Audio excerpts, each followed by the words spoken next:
Olá, bom dia a todos. Bom dia, Rio Grande do Sul, 11 horas e 36 minutos. Hoje é quinta-feira, dia 22 de outubro. Veja agora comigo os destaques de hoje.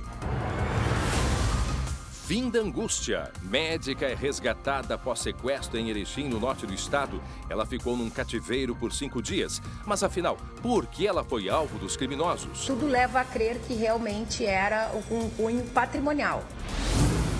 Ganância e crueldade lado a lado. Mulher é presa em flagrante por esconder cadáver de tio de 78 anos em Vacaria, nos campos de cima da serra. Saiba o motivo daqui a pouco. Você já se acostumou com o calor? Pois é bom se preparar. O problema são os prejuízos com a estiagem que está cada vez mais próxima. Ao vivo, a meteorologista Estael Cias vai nos dizer quais serão as regiões mais atingidas. Eleições 2020. Candidatos à Prefeitura de Porto Alegre são entrevistados aqui no SBT Rio Grande. Hoje é a vez de Nelson Marquesan Júnior, candidato à reeleição pelo Partido da Social Democracia Brasileira, o PSDB.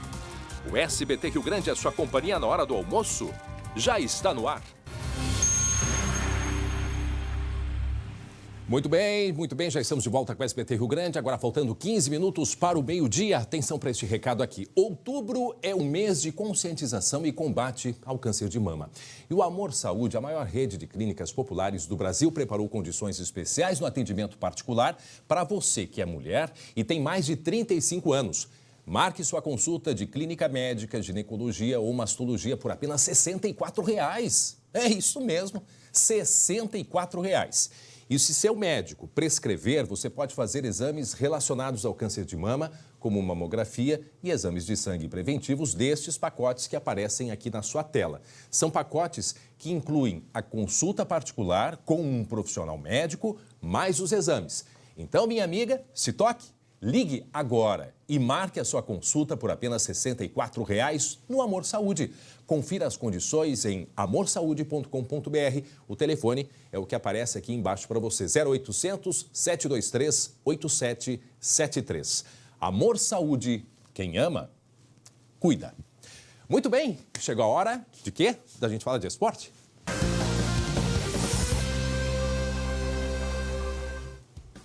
E hoje é noite de decisão para a dupla Grenal na Libertadores. Grêmio e Inter entram em campo hoje, 9h30 da noite. O Tricolor, para confirmar o primeiro lugar do grupo. E o Colorado, para confirmar a classificação.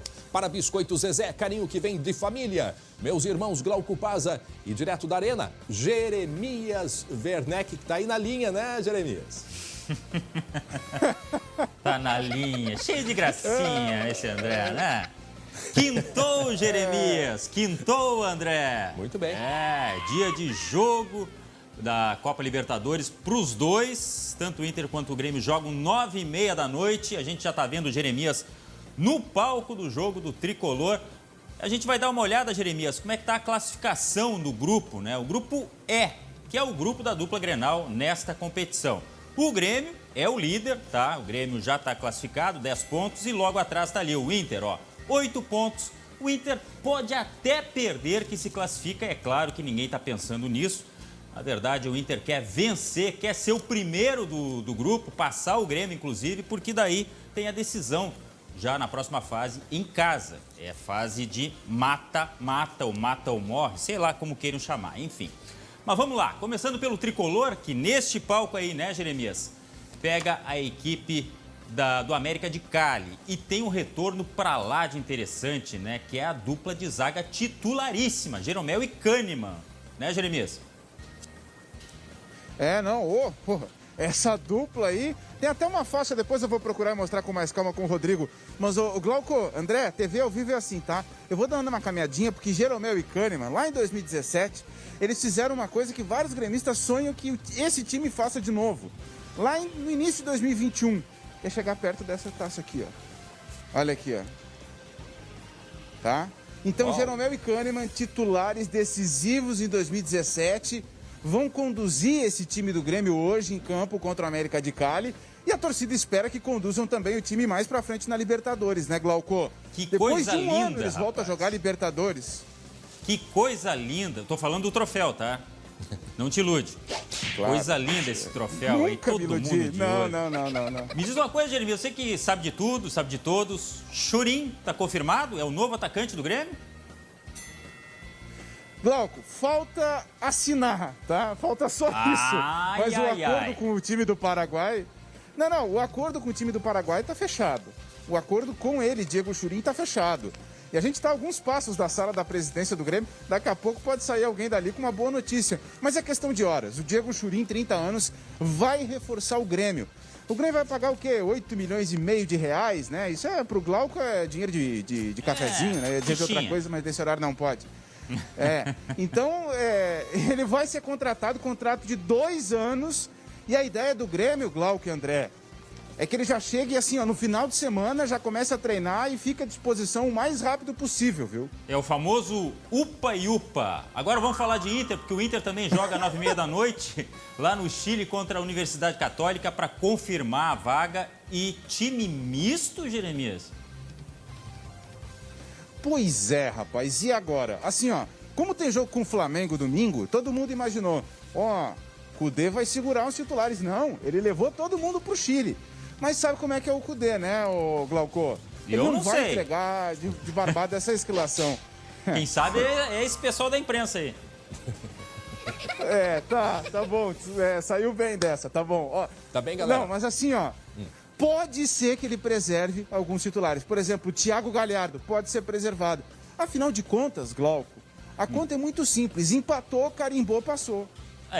E tem uma equação que depois, quando a gente voltar, eu vou falar que o Grêmio pode ser aliado, pode ser adversário do Inter, o Inter pode torcer a favor, pode torcer contra o Grêmio, eu já explico essa história aí, tá? E quem é que viajou? Porque foi um grupo grande, né? Mas daqui a pouco o Jeremias Werneck e o Glauco Paza vão conversar com a gente. Titulares, né? Todos eles. E lembrando, jogos de hoje, Facebook da Comebol, tá?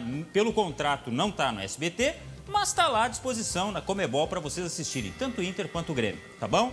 Até daqui a pouco, então. Obrigado, Jeremias Werneck, falando direto da Arena, e em seguida a gente volta com outras informações do esporte. Agora, o nosso assunto, gente, prestem atenção nessa imagem, Glauco, a imagem do reencontro da médica sequestrada desde sexta-feira. Aumenta o áudio aí, escutem só. Ela chegando em casa.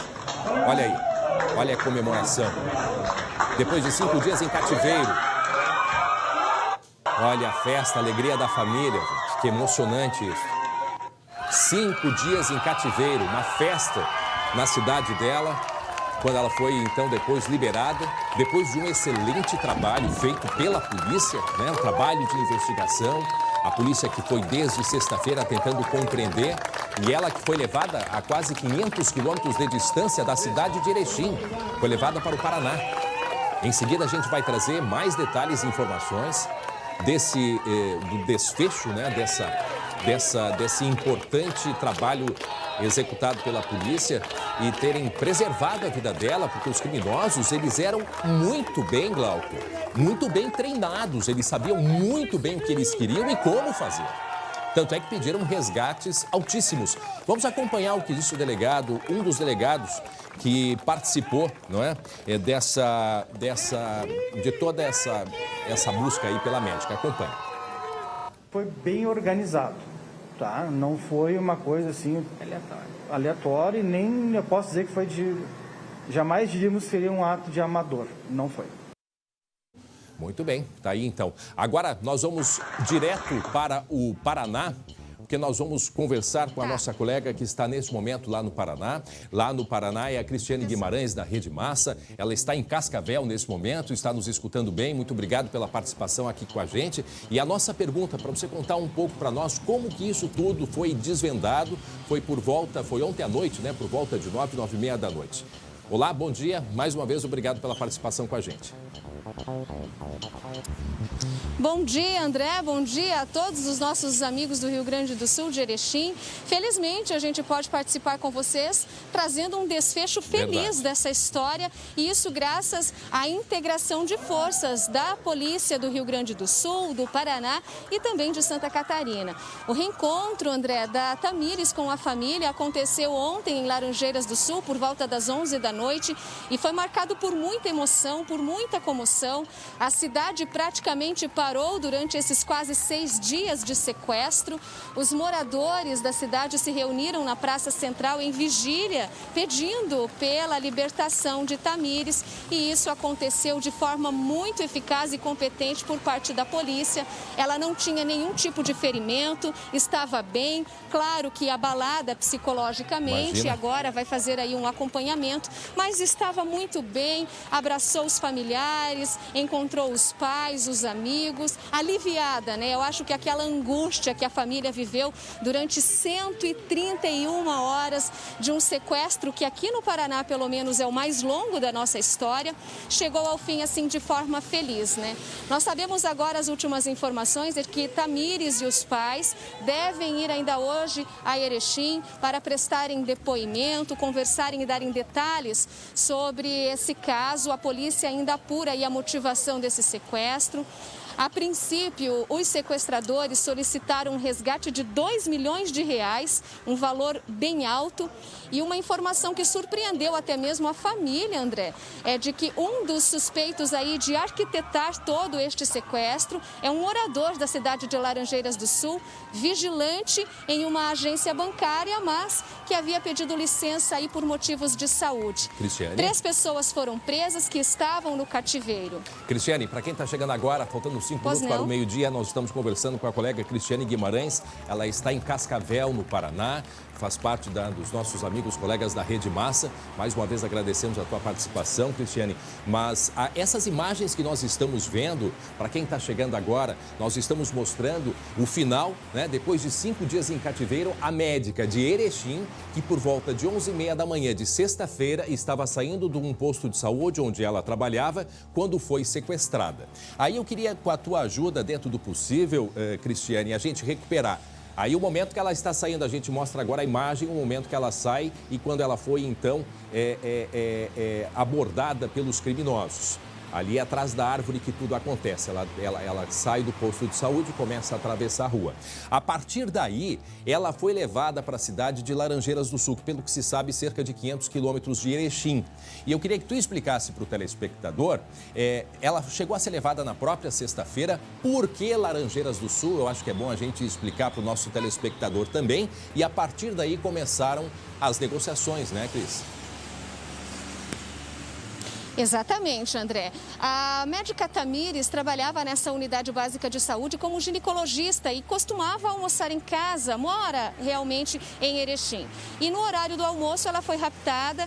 É possível ver nas imagens que existe uma movimentação em torno do carro da própria médica. Ela é raptada e levada no próprio veículo este que foi encontrado horas depois pela polícia de Erechim, a 6 quilômetros do posto onde Tamires trabalha. Ela foi trazida para o Paraná, André, porque a família dela é daqui. O pai de Tamires é prefeito da cidade de Laranjeiras do Sul e ela foi levada a um cativeiro em uma casa, em um condomínio residencial fechado, casa esta que os sequestradores alugaram, e ela foi levada para lá, ficou em poder aí de 3 pessoas, 2 homens e uma mulher que passavam 24 horas vigiando a médica ginecologista. Esse cativeiro fica na cidade de Cantagalo, que é a 40 quilômetros apenas de Laranjeiras. Mal sabia a Tamires que estava tão perto da família, né? Ela foi levada de Erechim no mesmo dia do rapto. E os sequestradores fizeram, André, 2 paradas no estado de Santa Catarina, nas cidades de Itá e de Chapecó. E por isso mesmo que as forças de segurança do Rio Grande do Sul, de Santa Catarina e de Paraná se uniram aí para investigar esse caso e chegar a esse desfecho feliz. Nós estamos mostrando aqui no mapa, aqui a cidade de Erechim, no norte do estado, onde ela foi raptada, né, foi sequestrada, a médica, quando saía do posto de saúde, na unidade, né, de saúde, na sexta-feira. E aí ela foi em direção até Itá, Santa Catarina, onde foi feita uma parada, como nos falou agora a nossa colega Cristiane. E através dessas paradas também, certamente, puderam monitorar toda a trajetória executada por eles. De Itá, eles seguiram até Chapecó, Santa Catarina, né, que a gente consegue observar aqui mais ao norte. E de Chapecó, ela foi levada depois de 4 horas de viagem, em média de 4 a 5 horas, até Laranjeiras do Sul, onde o pai dela é prefeito. O meu colega Glauco Paz está acompanhando aqui e também vai conversar contigo, Cris. A gente conversa com a Cristiane Guimarães, ela está em Cascavel, no Paraná, onde nos traz a atualização todas essas informações. E pelo que nós agora temos uma informação importante, o principal suspeito era um vigilante que trabalhava em Laranjeiras do Sul, mas ele tinha todo o conhecimento da família do prefeito. Tanto é que ela foi resgatada lá em Erechim, não é, Cris? Exatamente. Laranjeiras do Sul, André, é uma cidade muito pequena aqui do interior do Paraná, fica na região centro-sul do estado, tem apenas 32 mil habitantes e Tamires, sendo filha do prefeito da cidade, era muito conhecida. Nos fins de semana, ela costumava vir para casa, havia um convívio com os moradores da cidade onde ela cresceu.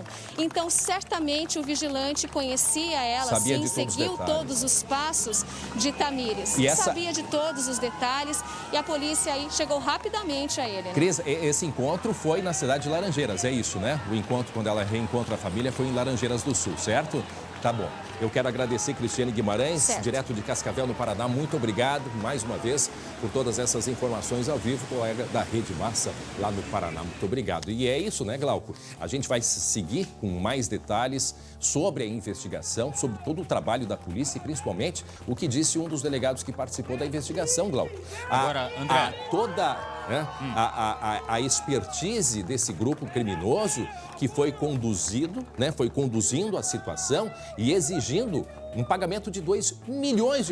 E a própria polícia pediu, né, serenidade de todos para conseguirem resolver. E chegamos aí a um final feliz de todo esse drama. Ela aqui se reencontrando com os familiares, o pai prefeito de Laranjeiras do Sul, na cidade de Laranjeiras do Sul, se reencontrando depois de 5 dias. Glauco. Me chamou a atenção, R$2 milhões, né? E a polícia, inclusive, se manifestou para os meios de comunicação, pedindo um pouco mais de calma, tranquilidade, inclusive na divulgação de informações, porque muito boato surge nessa hora.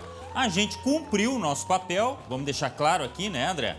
E agora, contra a inteligência dos bandidos, nada como a inteligência da polícia. Mais que integração, inteligência. E aí se chegou a esse final feliz. Graças a Deus, André. Ela imagina o drama dessa viagem, quase 500 quilômetros. Ela foi raptada, foi pega pelos criminosos às 11h30. Dali, cerca de 6 quilômetros, lá em Erechim ainda, né? Ela foi, trocaram de carro. De Erechim foi feita uma parada, depois de cerca de 1h30 de viagem, em Itá. Ali eles pararam. De Itá, eles se dirigiram para Chapecó, mas aí cerca de 1h18. Chapecó, sempre que a gente fala de Santa Catarina, né, Glauco, a gente conhece muito o litoral, mas Chapecó ele fica mais para o centro, mais para o oeste. Cheio de gaúcha, no oeste, né? É ali bem na divisa, né, do Rio Grande do Sul com Santa Catarina. E aí, então, depois, ela foi em direção a Laranjeiras do Sul. Eu só quero a ajuda dos meus colegas. O cativeiro era em Laranjeiras mesmo, né? O cativeiro era em Laranjeiras do Sul. Catandu? Não? Como é que era o nome? A gente vai confirmar direito. É outro nome. Eu achei até que era... Porque Laranjeiras do Sul, essa cidade, é onde o pai dela era prefeito, né? Laranjeiras do Sul. Mas me parece Cantagalo, que é uma cidade cerca de 40 quilômetros. Deixa eu ver aqui, ó, Laranjeiras do Sul, vamos ver se no mapa a gente consegue identificar onde que pode ser. Não, eu acho que é tão próximo que a gente... É um distrito de Laranjeiras, ou seja, é muito pertinho de Laranjeiras do Sul. Nós vamos seguir com este caso, dando explicações e esclarecimentos. Este excelente trabalho da polícia, e que bom que ela está bem, né? Gente, para quem não está acompanhando, para quem chegou agora, 12h03, esta é a médica. Esta é a médica que nós estávamos acompanhando, né? A imprensa, a pedido da própria polícia, colaborando, né? Mantendo-se em silêncio. Essa médica que foi sequestrada na sexta-feira e ontem, então, foi solta. Daqui a pouco nós vamos entender melhor o porquê. Se a questão, pelo pai dela ser político, teria alguma relação? Ou a questão era financeira, porque o pai dela ou a família era de posses, enfim. Daqui a pouco nós vamos trazer mais detalhes. Este é o momento do reencontro dela chegando numa viatura policial e sendo devolvida para a família, uma festa, a cidade comemorando. Vamos escutar mais uma vez.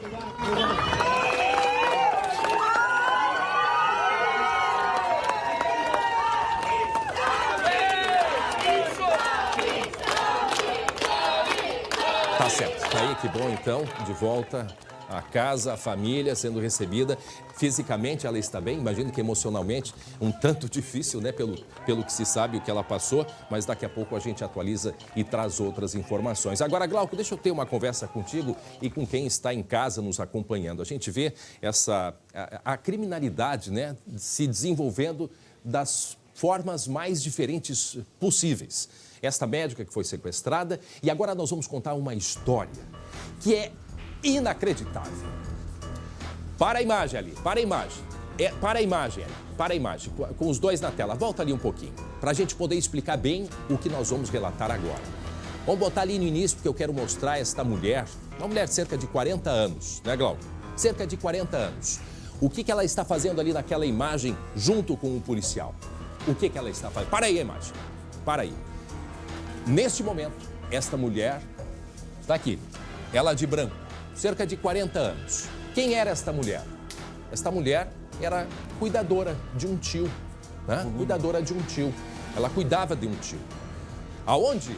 Em Vacaria, nos Campos de Cima da Serra. Aí o pessoal começou a ligar os familiares. Eu quero conversar com, né, o meu pai. Ela disse, ele não está aqui, ele é um senhor que tinha problemas. Ele não está aqui, ele foi para a casa do fulano. E a coisa foi indo. Foi indo durante 6 meses. 6 meses não sabia onde estava esse senhor.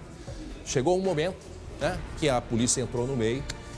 Aqui ela está mostrando aonde escondeu o corpo do tio. E agora ela entra e indica para a polícia. E a polícia vai lá e descobre um corpo que estava escondido durante 6 meses. Dentro desta caixa, Glauco Paza, enrolado em sacos plásticos. O porquê esta mulher fez isto, Glauco? Que coisa, né? Uma história surreal, uma coisa macabra, não tem explicação, né? A polícia encontrou o corpo deste homem que estava escondido dentro de uma casa no bairro Pradense. O cadáver encontrado estava escondido em um depósito, enrolado com sacos plásticos e fita adesiva. Alguns familiares, como você falou, não conseguiam mais contato com ele, entraram em contato daí com a polícia, né? E a polícia começou a investigar. A sobrinha, que foi a responsável por esconder o corpo e continuou com esse corpo escondido para receber o benefício da aposentadoria da vítima, que era aposentado pelo Exército, uma aposentadoria de em torno de R$3.000. Segundo a sobrinha, o tio, de 78 anos, morreu de causas naturais e ela escondeu o corpo para continuar justamente tendo este benefício. Ela foi presa em flagrante, o corpo foi encaminhado para a necropsia para saber se realmente ele morreu de causas naturais, porque daí já tem todo aquele mistério e aquela dúvida se realmente ele morreu mesmo de causas naturais. A sobrinha presa não teve o nome divulgado, mas ela tem 48 anos e não tinha antecedentes criminais. Além de ocultação de cadáver, ela ainda pode responder por falsidade ideológica, estelionato e furto. Parece filme, mas não, aconteceu aqui e numa cidade pequena da Serra, André. Não, e a gente fica pensando, né, para entender. Claro que nós não estamos mostrando o restante das imagens. Eu acompanhei, eu vi, né? O Glauco deve ter acompanhado também. Ela teve o cuidado de fazer um pacote extremamente fechado, né? Afinal de contas, o corpo já estava quase 6 meses ali escondido. Estava enrolado em plástico com fitas, né? Ali dentro, em cima disso, tinha cobertores e o corpo dele, portanto, deste senhor. A minha pergunta, né, que eu fiz através da nossa colega, a Paula Estivalê, né, perguntou para a polícia, mas qual era a intenção dela, além de receber, né, continuar recebendo a pensão, mas isso ia até quando, né? Ela que morava com os 2 filhos, que não tem absolutamente nada a ver com a história, quer dizer, ela conseguiu conduzir, teve todo o preparo para enrolar, né, embalsamou praticamente esse corpo, colocou ali dentro e olha, a polícia teve dificuldade de chegar até ali, porque teve que tirar diversos objetos. Sangue frio total. Exatamente. Quer dizer, e até quando que ela ia com isso, né, Glauco? Isso a polícia ainda não sabe. Qual era a intenção e o objetivo? O objetivo dela, se sabe, receber aí a pensão, continuar recebendo de R$3.000. Ela que foi presa vai ter que prestar, logicamente, conta com a justiça. Isto é uma fraude contra, né? Aí tem uma série de crimes, ocultação de cadáver, fraude contra o sistema previdenciário e por aí vai. Falamos de um caso que aconteceu dias atrás de uma mulher que foi fazer a prova de vida levando o paciente, né, a pessoa morta. né? Isso aconteceu de cadeiras de rodas aqui no Brasil.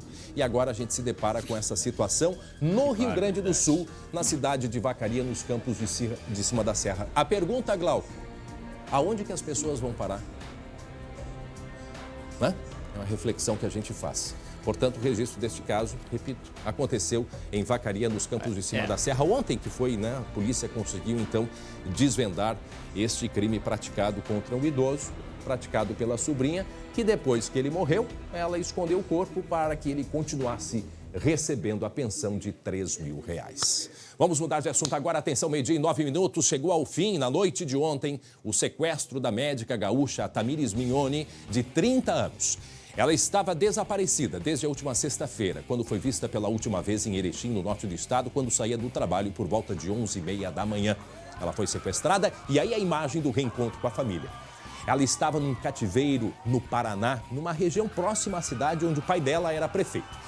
O colega Lucas Abate vai trazer mais detalhes deste desfecho que teve um final feliz, um excelente trabalho conduzido pela nossa polícia junto com a polícia do Paraná. Não é mesmo? Lucas Abate, boa tarde. Boa tarde, André. Boa tarde a todos que nos acompanham. Foram 5 dias de verdadeiro terror para essa médica sequestrada na última sexta-feira e, segundo a polícia, o sequestro de maior duração, pelo menos nos últimos 4 anos. 5 dias em que a polícia estava à busca de informações, tentando localizar e resgatar essa médica, o que aconteceu na noite passada com bastante sucesso. Essa médica foi sequestrada na sexta-feira em Erechim. Segundo a polícia, foi levada para 2 cidades catarinenses para passar a noite, Itá e depois Chapecó, e depois foi levada para a cidade de Cantagalo, a cerca de 40 quilômetros da cidade onde o pai dela é prefeito. E foi nesse local que ontem à noite os policiais descobriram que era o ponto do cativeiro. A polícia preferiu não divulgar como que eles chegaram nessa localização, por ser uma estratégia de investigação, mas a polícia afirma que tão logo descobriu, as equipes da Polícia Civil daqui, Polícia Civil do Paraná, cercaram e invadiram o local e conseguiram resgatar a médica sem qualquer tipo de ferimentos, apesar dos sustos, e também prender 3 pessoas nesse crime. Um vigilante de banco que estava afastado do trabalho e também um casal que aparentemente não tem nenhuma relação com criminalidade, um casal normal, que seriam os responsáveis por cuidar da médica no cativeiro. E também a suspeita da polícia é que foi esse casal que sequestrou a médica em Erechim na última sexta-feira. Sobre as circunstâncias, André, a polícia deu uma coletiva hoje pela manhã, uma coletiva de imprensa, divulgou algumas informações, outras serão repassadas ainda ao longo da semana, porque a investigação segue em andamento, segue em curso lá no norte do estado, mas a polícia, nesse momento, não descarta ainda nenhuma possibilidade. Fala que provavelmente não tem ligação política, mas pode ter outras coisas por trás, além do crime financeiro, dessa motivação do recurso. É o que diz, você pode ouvir agora, André, a delegada-chefe de polícia, Nadine Flor. O pai da Tamires é prefeito, né, no município de Laranjeiras, isso é público. Não há, até o momento, nenhum indicativo de que se tem um viés político, mas também não se descarta, por isso que as investigações continuam. Em princípio, se tudo leva a crer que realmente era um cunho patrimonial, era obter esta vantagem ilícita e que eles iriam liberar a partir do momento que recebessem esses 2 milhões. Esse valor de 2 milhões, André, não foi pago em nenhum momento, nenhum valor foi pago à família para os sequestradores. Polícia diz que apesar desse perfil dos criminosos, de na verdade não serem envolvidos com nenhum tipo de grupo criminoso, com nenhuma facção, que foi um crime bem arquitetado. Vamos ouvir agora o diretor do Departamento de Investigações Criminais, delegado Sander Cajal. Foi bem organizado, tá? Não foi uma coisa assim aleatória e nem eu posso dizer que foi jamais diríamos que seria um ato de amador, não foi. Então eles tinham uma experiência, né? Pelo que pode se ver, pode se acompanhar, e até porque foram 5 dias.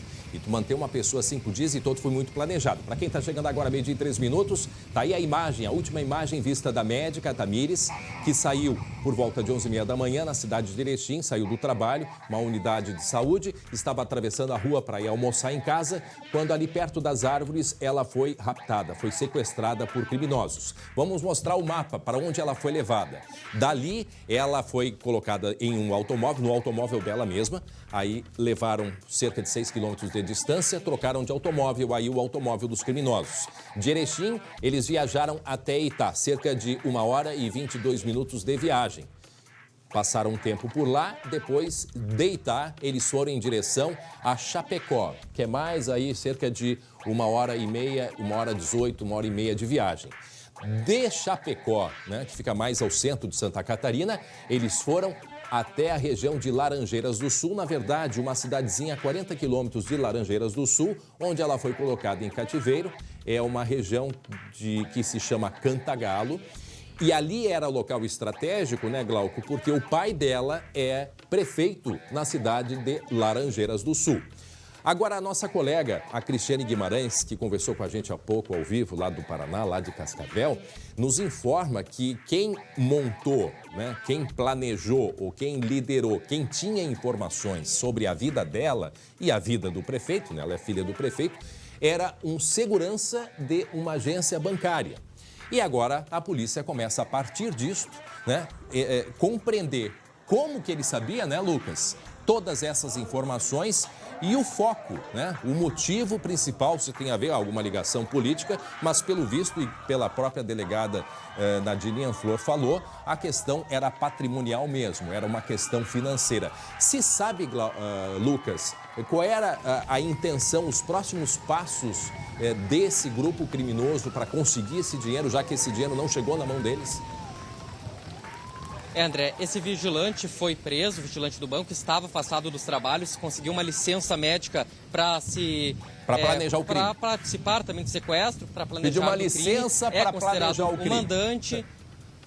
Isso, estava de licença médica, apresentou na semana passada no banco, na empresa dele, uma licença médica, começou a planejar o crime, se envolveu, conseguiu essas 2 pessoas e agora ele também está preso. Tem um fato que ainda está intrigando a polícia e, claro, não dá para dizer ainda que se tem uma ligação política, mas esse vigilante já foi vinculado a outro partido, que é um partido rival que pertence ao pai da médica. Mas isso, segundo a polícia, nesse momento, não quer dizer nada sobre o crime. Pode ser no futuro descoberto mais alguma coisa, mas por enquanto se trata apenas de um crime patrimonial. A polícia não sabe ainda como que eles pretendiam receber esse valor de 2 milhões de reais, mas sabe que o primeiro contato foi feito com o pai no sábado, no dia seguinte ao sequestro, e durante todo o tempo foram 3 contatos e nunca aceitaram baixar o valor. Sempre essa exigência de 2 milhões de reais, valor que provavelmente ficaria com esse vigilante e essas outras 2 pessoas, o casal, receberiam um valor de 5 mil reais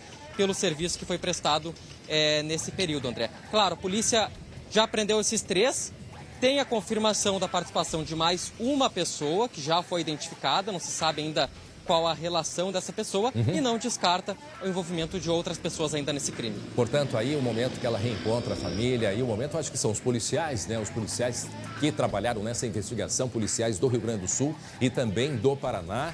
Este final, e Santa Catarina também, lembrando os 3 estados do Sul que se uniram, as nossas polícias que são exemplo aqui na região Sul, conseguiram desvendar este crime. E mais, a gente percebe pelos gestos da doutora Tamires que ela está muito, obviamente, muito feliz. Porque que alívio, né? A preocupação é com o emocional, mas me parece que ela, né, tá comemorando ali, feliz da vida, emocionada, chorou muito quando reencontrou a família. Vamos colocar aquela imagem de novo que a gente tem do reencontro, se for possível, e as imagens também que a gente tem do pai, do carro dela, perdão. Tá aí, ó, tá aí o pai aguardando, o pessoal comemorando antes dela chegar.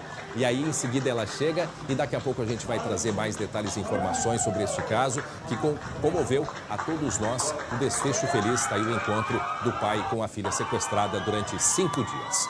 Muito bem, daqui a pouco a gente volta a mais detalhes deste caso aí. Com a festa na cidade de Laranjeiras do Sul. Atenção, a quinta-feira é de decisão na Libertadores para a dupla Grenal. Hoje é noite de Copa. O Inter vai para a decisão com um time diferente do habitual. Não é mesmo? Glauco Paza. Cadê tu, Glauco? Aqui, presente, senhor. Aqui, vamos lá. Tio André, é o seguinte, ó. Nós temos hoje jogos importantíssimos e aqui vai uma provinha para você.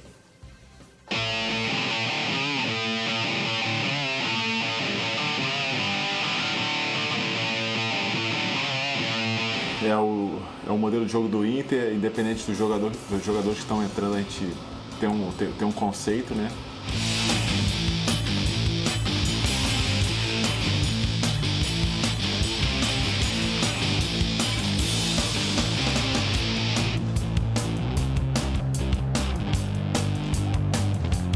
Então a gente vai fazer o nosso melhor para conseguir um resultado positivo, conseguir a vitória e garantir a primeira classificação.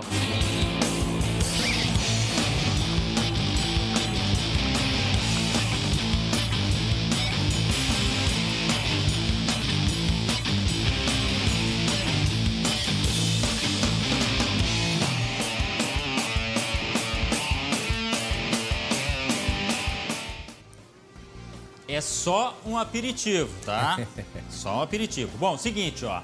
O Jeremias Werneck, que é assim com o Renato Portaluppi, já sabe a escalação, logicamente, do Tricolor. Jeremias, eu te convido o seguinte, ó. Vamos botar na tela aí a provável escalação do Tricolor para o jogo de logo mais contra o América de Cali. Vamos lá. Vanderlei.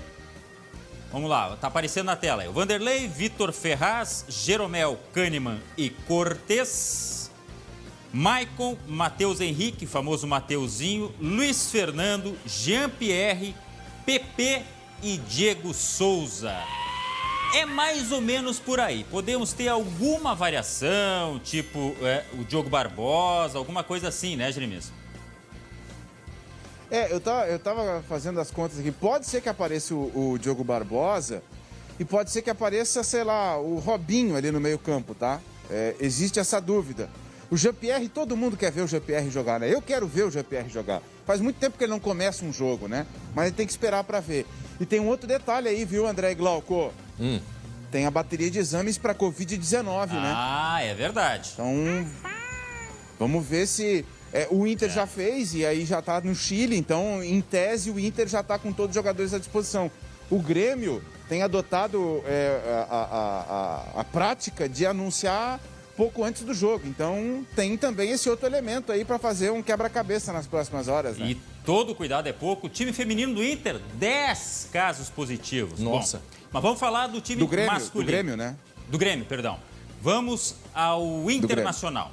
Internacional que enfrenta a equipe da Universidade Católica. Vamos lá, Marcelo Lomba, Heitor, Zé Gabriel, Vitor Cuesta e Wendel. Musto, Nonato, D'Alessandro. Você vai ver aí, surgiu o velhinho D'Alessandro entre os possíveis titulares. E o Peglov.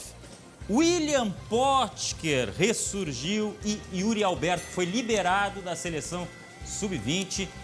O que podemos ter de alteração em relação a essa projeção, Jeremias? Bom, assim, ó, eu quero começar pelo que me parece certo, que é o Yuri Alberto. Vamos combinar, Glauco.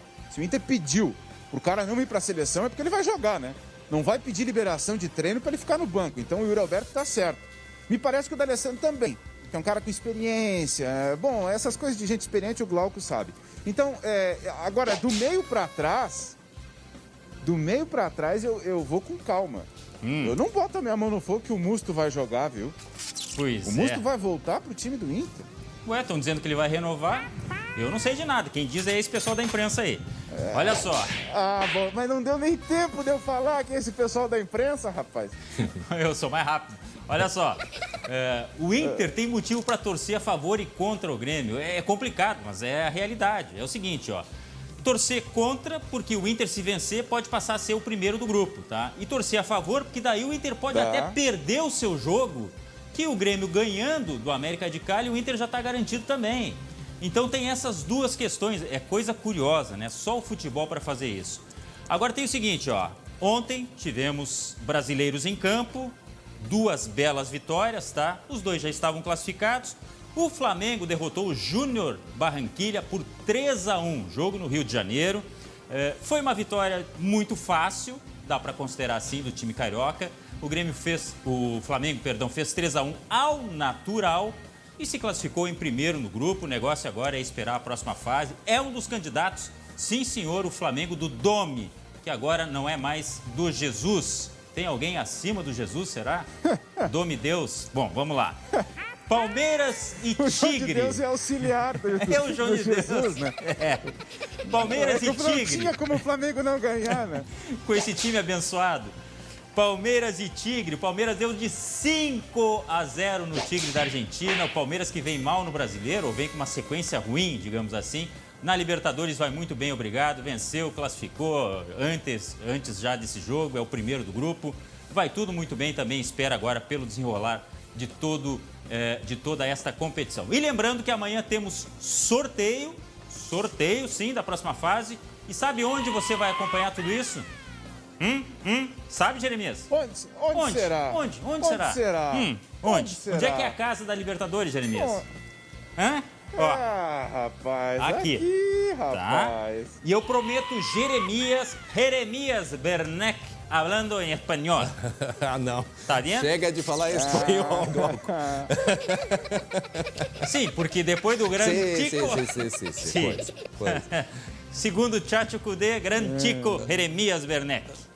Era isso, pessoal. Um abraço para vocês, viu? Despacito por hoje. Saludos. Um abraço então, Hasta luego. Jeremias. Me quedo com a copa. Tchau.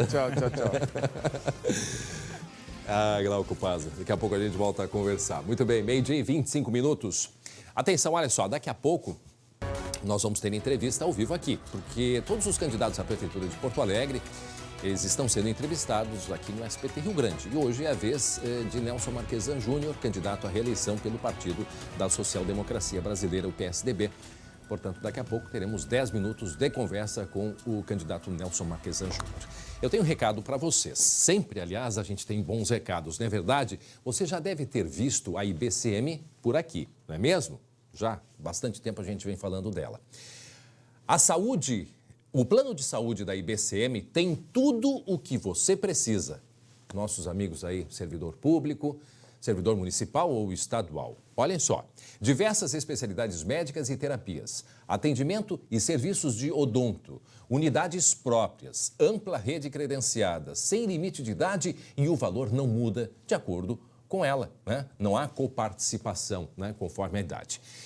E tudo isto por apenas R$ 170,03 por mês por pessoa. Não dá para perder tempo.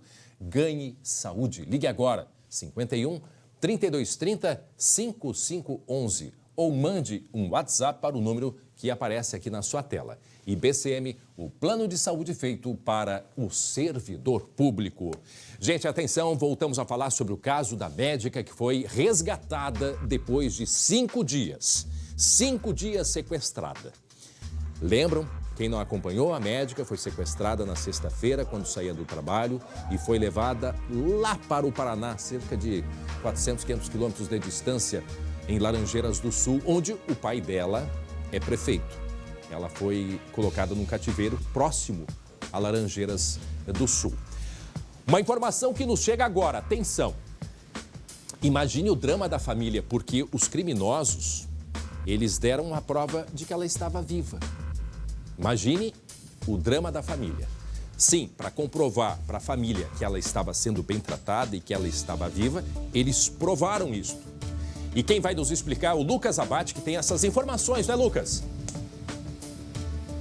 Pois é, André. Em um dos contatos feitos pelos sequestradores com a família da médica Tamires, lembrando que ela foi sequestrada na sexta-feira, o primeiro contato foi feito no sábado, já exigindo os R$2 milhões, e o contato seguinte foi pedida uma prova de vida, uma prova que a Tamires estava bem, não tinha nenhum tipo de ferimentos e também que estava viva. E os criminosos oportunizaram, colocaram ela em contato com o pai por meio de telefone apenas para comprovar que ela estava viva. Essa foi um pedido feito pela família, pelos policiais, atendido pelos criminosos com a intenção de pedir aqueles R$2 milhões.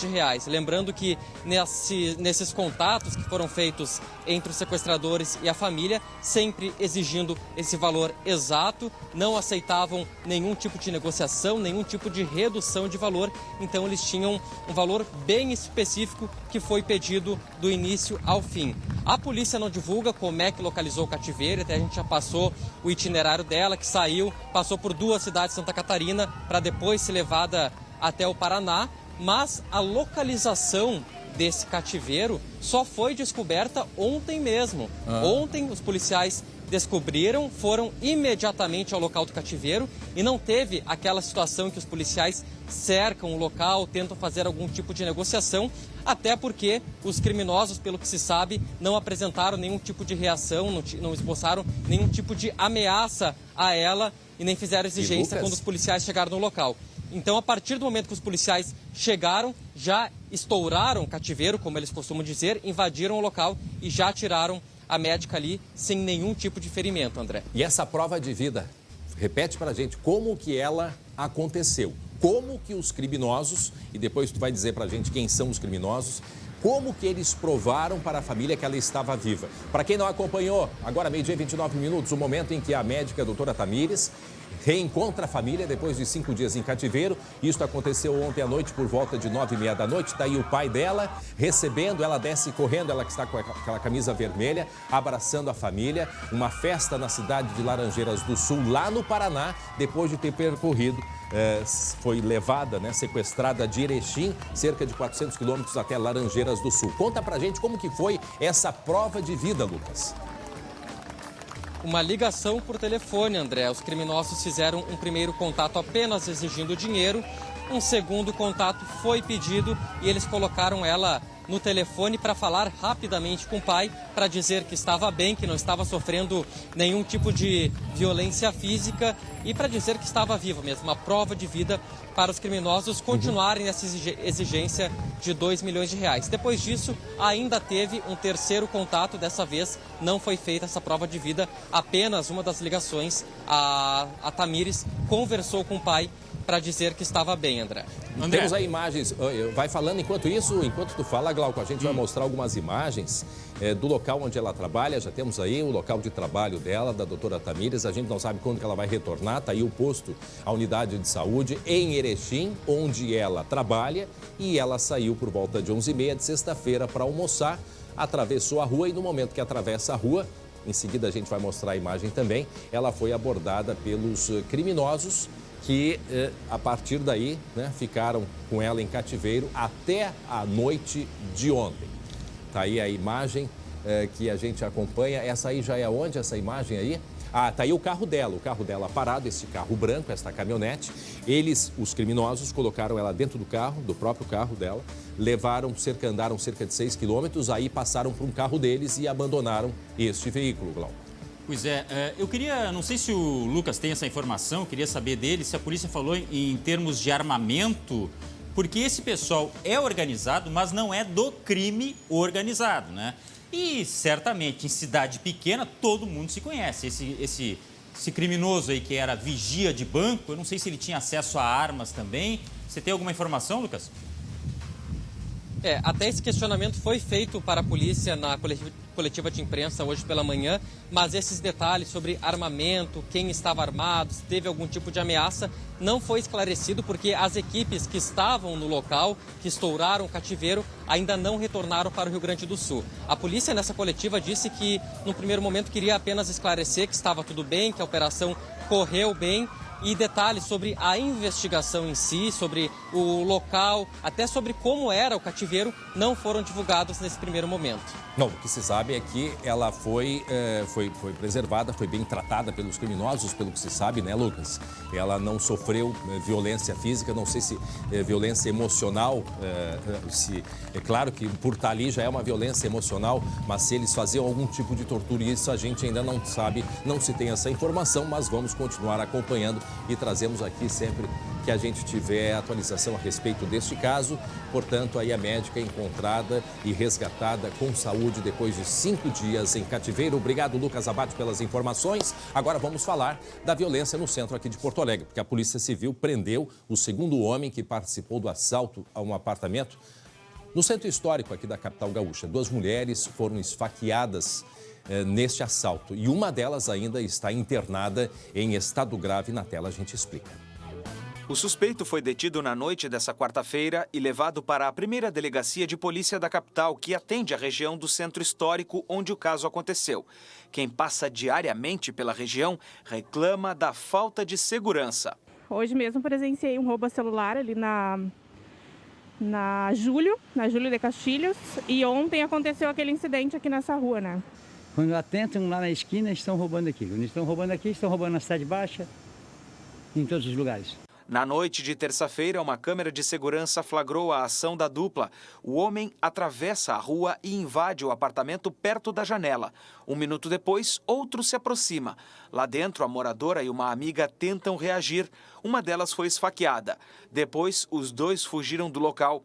Segundo a Polícia Civil, o preso na noite passada tem 22 anos e foi identificado por uma das vítimas. Ele já tem extensa ficha criminal. Ele responde por 5 processos por tráfico, ele tem roubo, ele tem furto, e inclusive num dos roubos que ele praticou, ele também esfaqueou a vítima. Até abril desse ano, a Fundação de Assistência Social de Porto Alegre contabilizava 2.600 pessoas em situação de rua aqui na capital. Só que esse número aumentou com a pandemia. É que parte dos 3.600 presos que foram soltos foi parar justamente nas ruas. Com perfil mais violento, acabam cometendo crimes. Volume grande de apenados, mas que se tornaram ex-apenados, que passam por não voltar para suas casas e para os seus territórios, eles acabam permanecendo na situação de rua. Em 2019, foram 279 casos de roubos violentos que aconteceram na região central de Porto Alegre, de acordo com os dados da Secretaria de Segurança Pública do Estado. Neste ano, foram computados apenas 20 casos, só que pode haver distorções nos números conforme o preenchimento das ocorrências. Pegaram meu celular e saíram correndo. Glauco, os números mostram, a gente sempre reforça, né, uma informação e uma percepção. Uma coisa é o problema social que a gente vive e que não é de hoje, agravado pela pandemia. Né? Não se responsabiliza nem A, nem B, nem C, essa não é a questão. A questão é que a violência nas ruas, na região urbana e no centro de Porto Alegre, está aí, os moradores ali estão vendo diariamente. Quer dizer, não se responsabiliza, isso é o problema de tal setor que não está cuidando, ou seja, da Polícia Civil, seja Brigada Militar. Não é isto que se questiona no momento. O que se questiona e que se traz à tona é o medo que as pessoas têm de sair às ruas. Isso é evidente e isso é fato, Glauco. A Brigada Militar pode até alegar que os números caíram e, olha só, presta atenção, essa questão dos números é complicada.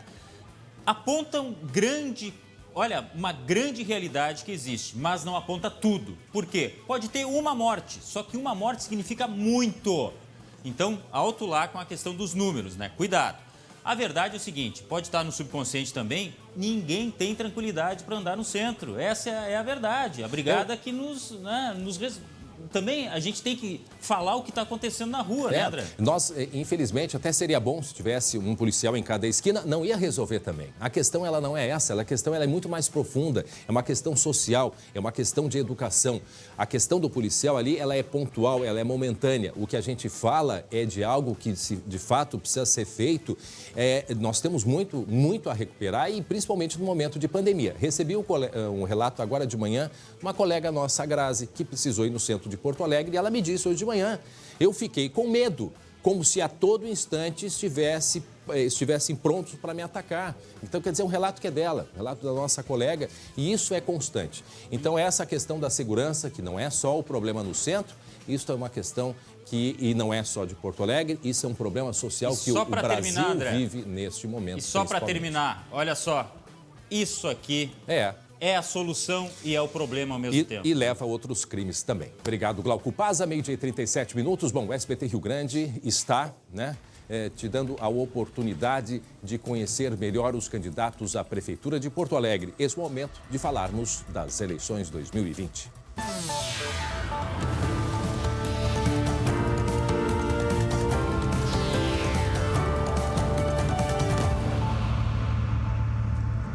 E hoje, então, nós vamos ouvir as propostas do atual prefeito da capital, Nelson Marquesan Júnior, que concorre à reeleição. Candidato Nelson Marquesan Júnior, o senhor me escuta bem? Muito obrigado por ter aceito o nosso convite. Como sempre, vamos ter 10 minutos para conversar. O senhor me escuta bem?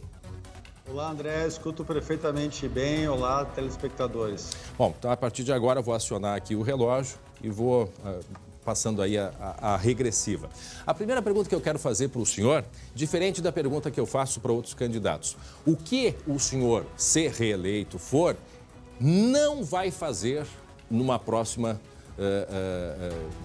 legislatura, né? O que o senhor não vai fazer, o que não deu certo, o que deu errado aqui em Porto Alegre? Candidato Nelson Marquesan Júnior. Olha, eu acho que eu não vou ser tão desatento na comunicação, né?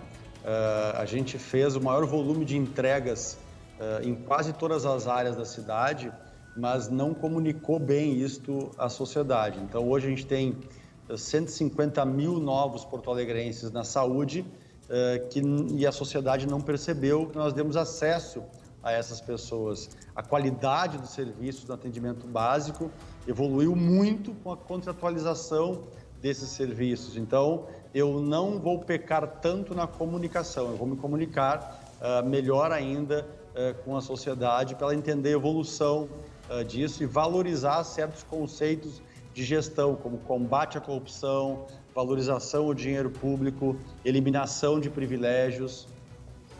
Meu colega Glauco Paz e também o Lucas Abate têm questionamentos para o senhor. Glauco. Olá, Glauco. Olá, Lucas. Candidato e prefeito, boa tarde. Em relação à saúde, que é o tema do momento, é claro que traz a reboque algumas outras coisas, como a questão financeira, econômica, enfim. Mas do ponto de vista da saúde, para vencer, superar a pandemia, nós temos a questão da vacina, dos postos. Quais são as suas propostas para esse momento que a gente está vivendo aí? Olha, existe a questão da saúde, da pandemia específica, que em Porto Alegre obteve até o mês passado o melhor resultado de todas as capitais em termos de mortes totais, né? Em relação ao ano passado, somos a capital que teve menos mortes durante a pandemia do que o mesmo período do ano passado, ou seja, nós salvamos vidas, que é a nossa prioridade. Tem os reflexos econômicos e sociais, mas a nossa estrutura de saúde vem sendo preparada em todos os 4 anos, né? Nós abrimos um hospital novo e duplicamos o tamanho de 3 hospitais na cidade de Porto Alegre. Então, a estrutura hospitalar cresceu muito. Na atenção básica, como eu falei, nós aumentamos a resolutividade dos problemas nas unidades básicas de 70% para quase 85% com o teleatendimento, o telesaúde. Nós já estamos instalando a marcação de consultas através do aplicativo de celular, né? Eliminamos, e eventualmente pode ter algum posto estatal ainda, mas eliminamos as unidades contratualizadas, aquela questão pré-histórica, jurássica, de chegar às 4 da manhã para pegar uma ficha, né? Estamos implantando prontuário eletrônico, onde o cidadão vai ter todos os seus dados no celular dele e, evidentemente, quem vai atendê-lo também vai ter essas informações digitais em acesso. Eu insisto em repetir, 150 mil porto-alegrenses que não tinham acesso ao SUS têm acesso ao SUS. Nós eliminamos em quase 50% as filas com especialistas e em exames. Então, a gente avançou muito. É uma das áreas que nós temos números comparativos em todos os itens que vão de 100% a 1000% de melhoras, né? Então, é uma área realmente que a gente teve muitas entregas porque escolhemos uma equipe qualificada e não deixamos ter interferências políticas, partidárias, ideológicas e nem privilégios ali dentro. Ali foi ciência, evidência científica. Lucas. Candidato e prefeito, boa tarde. Durante esses 4 anos, o senhor encaminhou algumas propostas para o transporte público que sofreram bastante resistência na Câmara de Vereadores. Se eleito, o que pretende fazer nos próximos 4 anos para tornar novamente atrativo o transporte coletivo aqui na capital? Olha, a gente já implantou o GPS, né, em 100% dos ônibus. Então, quem não tem o aplicativo vai começar a ter um QR Code que, com a máquina de fotografia do celular, vai começar a identificar quantos minutos faltam para chegar ao seu ônibus, né?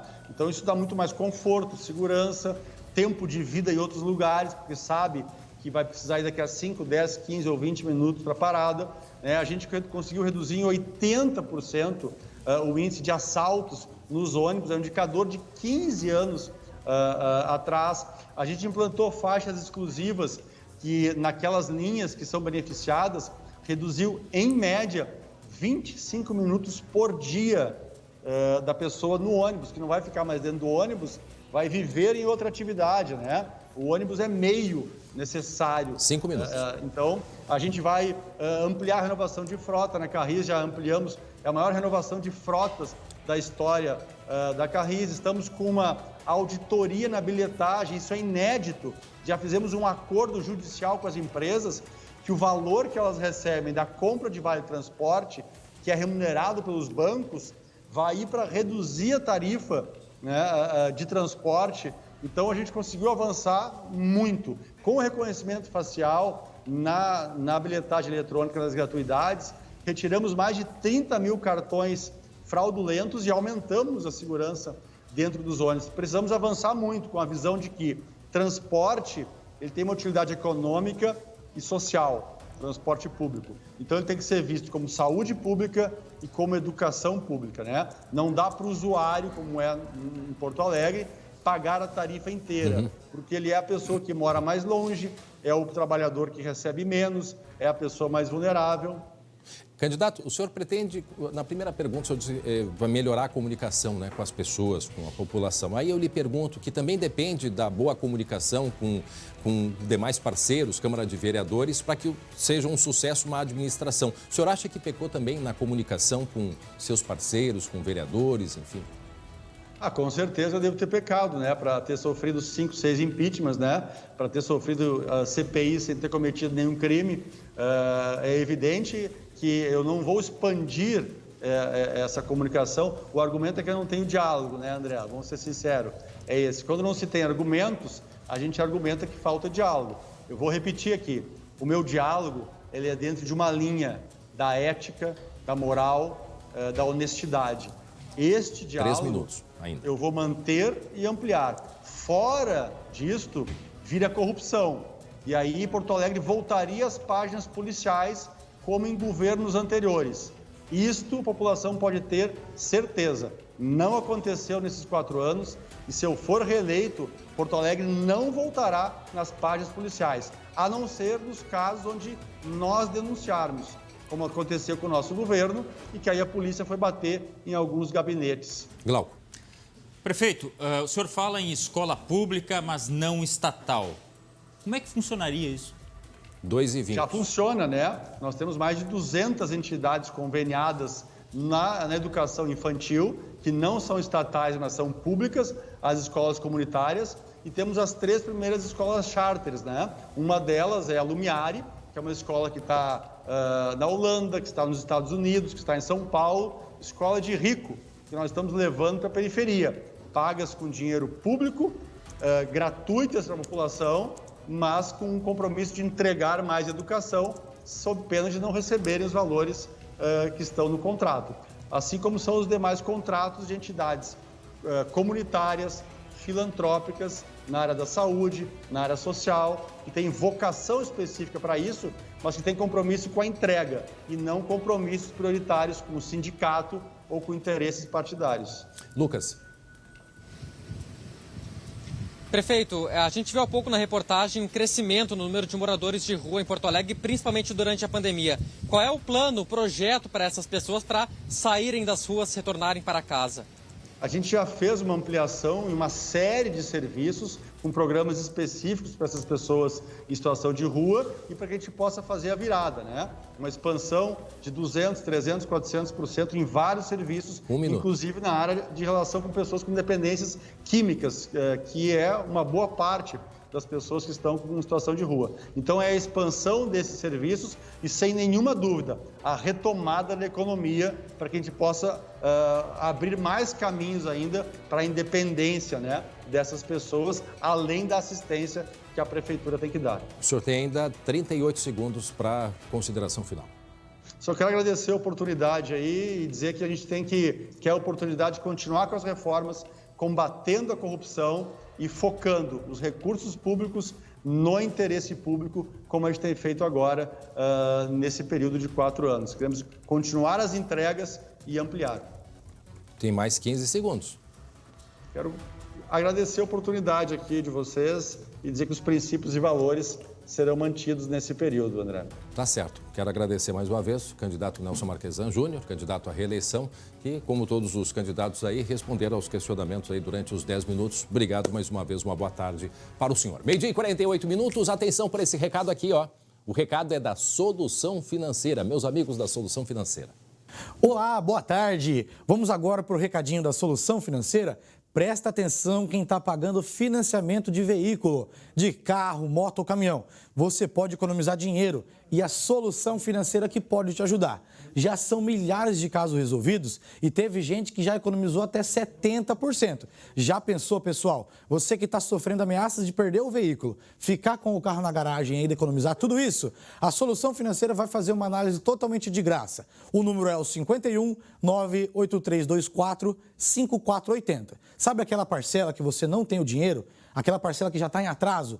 Manda a foto dessa parcela que o especialista vai fazer uma análise totalmente de graça. Na hora você vai saber o tanto que pode economizar. Como eu disse, já são milhares de casos resolvidos e você também pode ser um desses. Só precisamos fazer essa análise, tá, pessoal? Então entre em contato agora mesmo. 51 98324 5480. Somos a maior e melhor assessoria bancária do Brasil. Tamo junto, André. Tamo junto e passando muito calor. Que calor que tá ficando. Quê? Vai aumentar o calor? Tá na hora da gente falar da previsão do tempo. Se prepara aí.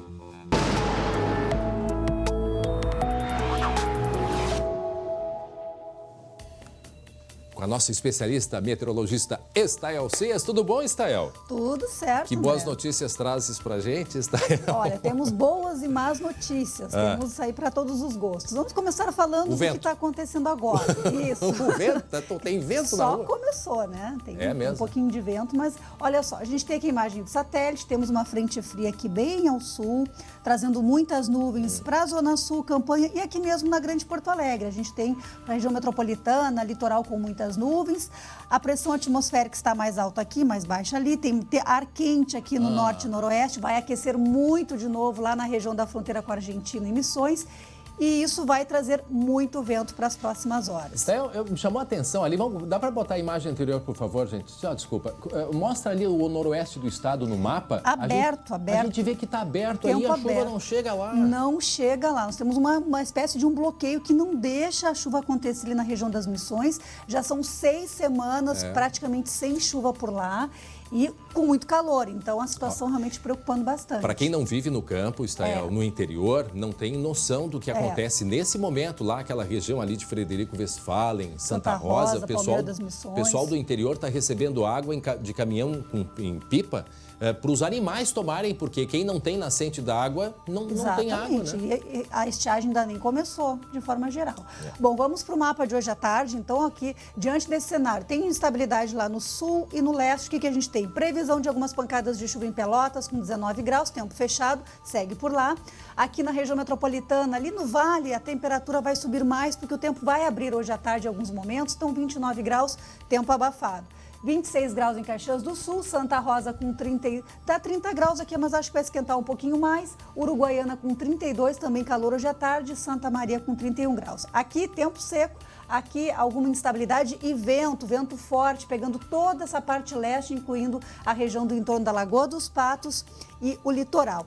Para amanhã, André, tem alerta, tem chuva forte que volta ao Rio Grande do Sul. É uma excelente notícia por um lado, porque vai chover aqui toda essa região colorida aqui do mapa, pegando o centro e sul do estado, tem chuva, mas também tem alerta para risco de temporais que podem trazer aí granizo e também vendavais para essas áreas da metade sul. Vejam aqui, mapa limpo, segue o sol, segue o aquecimento. Para o fim de semana, aquilo que tu colocou no início, olha esse vermelhão aqui, calor.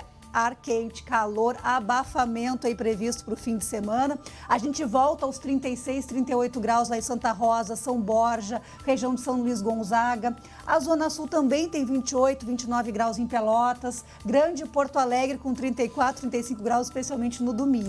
E pode chover no sábado ainda, só ressaltando que o oeste e até talvez a região das Missões podem ter pancadas isoladas. Aí com esse ar quente, risco de tempestades. Pois é, depois desse calor... No domingo dá uma pausa no calor. E aí na segunda-feira, entre segunda e terça, tem um ciclone se formando. Na segunda-feira a gente vai estar junto aqui conversando e vamos falar desse alerta aí no início da semana de chuva e temporais em razão do ciclone. Pegando Porto Alegre como exemplo, veja, um fim de semana quente com 32, 31 graus na capital, 35 graus na região do Vale dos Sinos. Mas o volume de chuva não é grande. Não é significativo. E vamos falar agora da estiagem, porque a gente tem recebido um questionamento frequente, claro, as pessoas têm como referência a estiagem que aconteceu no início do ano. Sim. Aí colocamos aqui 2 mapas. Aqui o mapa de Porto Alegre, como é que foi a chuva durante todo o ano passado, de janeiro a setembro, e comparando ano passado aqui, esse ano aqui. O que a gente observa? Somando a chuva, eu somei a chuva de cada mês, o volume é praticamente igual de janeiro até agora, em 2020, comparado ao ano passado. Mas a gente olhando o gráfico, a gente vê que neste ano, praticamente metade do ano ficou com pouquíssima chuva em Porto Alegre, choveu mais no inverno e agora começa a diminuir. Ano passado a chuva foi melhor distribuída. Então, neste momento, o cenário que nós temos é que Porto Alegre está numa situação até confortável, mas vai secar muito nos próximos meses. Comparando Guaíba, por exemplo, ano passado estava em 1,24 m, hoje está em 80 centímetros. Então, está um cenário mais vulnerável neste momento para uma nova estiagem. Agora, olhando Bagé, a situação é completamente diferente. Ano passado, vejam, pouquíssima chuva, esse ano já choveu mais, tanto que os dados da barragem lá da Sangarrasa, André, em abril deste ano, sob o efeito ainda da estiagem, a barragem estava em torno de 6 metros abaixo do normal. Nossa. E agora está praticamente dentro da normalidade. E então, o pessoal do Noroeste vai continuar enfrentando problemas? No Noroeste a situação já é o contrário. O Noroeste esse ano está pior em relação à chuva e a estiagem deve ter maiores efeitos. Então as áreas da metade norte e noroeste deverão ser as mais afetadas, mais prejudicadas pela estiagem em 2020. Esse é o Rio Jaguarão, a gente viu a ponte ali, né? Para quem não conhece, a divisa do Brasil com a fronteira do Brasil com o Uruguai.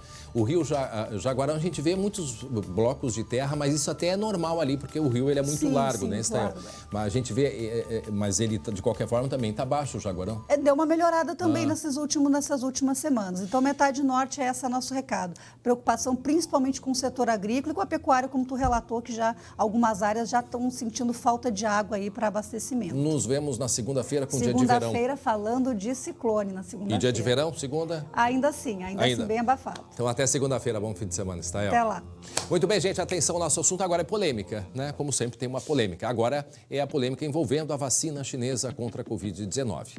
A Prefeitura de Porto Alegre espera uma decisão do governo federal, mas prevê gastar 150 milhões do fundo para a imunização, Glauco. Pois é, o governo federal, através do Ministério da Saúde, disse que ia comprar 46 milhões de doses. Mas ontem o presidente voltou atrás dizendo que o Brasil não vai servir de cobaia deste experimento. Bom, o recuo deixou governadores e prefeitos em alerta.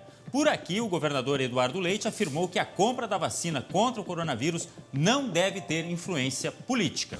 O que foi importante, o que aconteceu há 2 dias? O ministro Pazuello, ministro da Saúde, que está isolado, né, agora em isolamento, por conta do suspeita de coronavírus, teve uma reunião com todos os governadores, inclusive o nosso governador Eduardo Leite.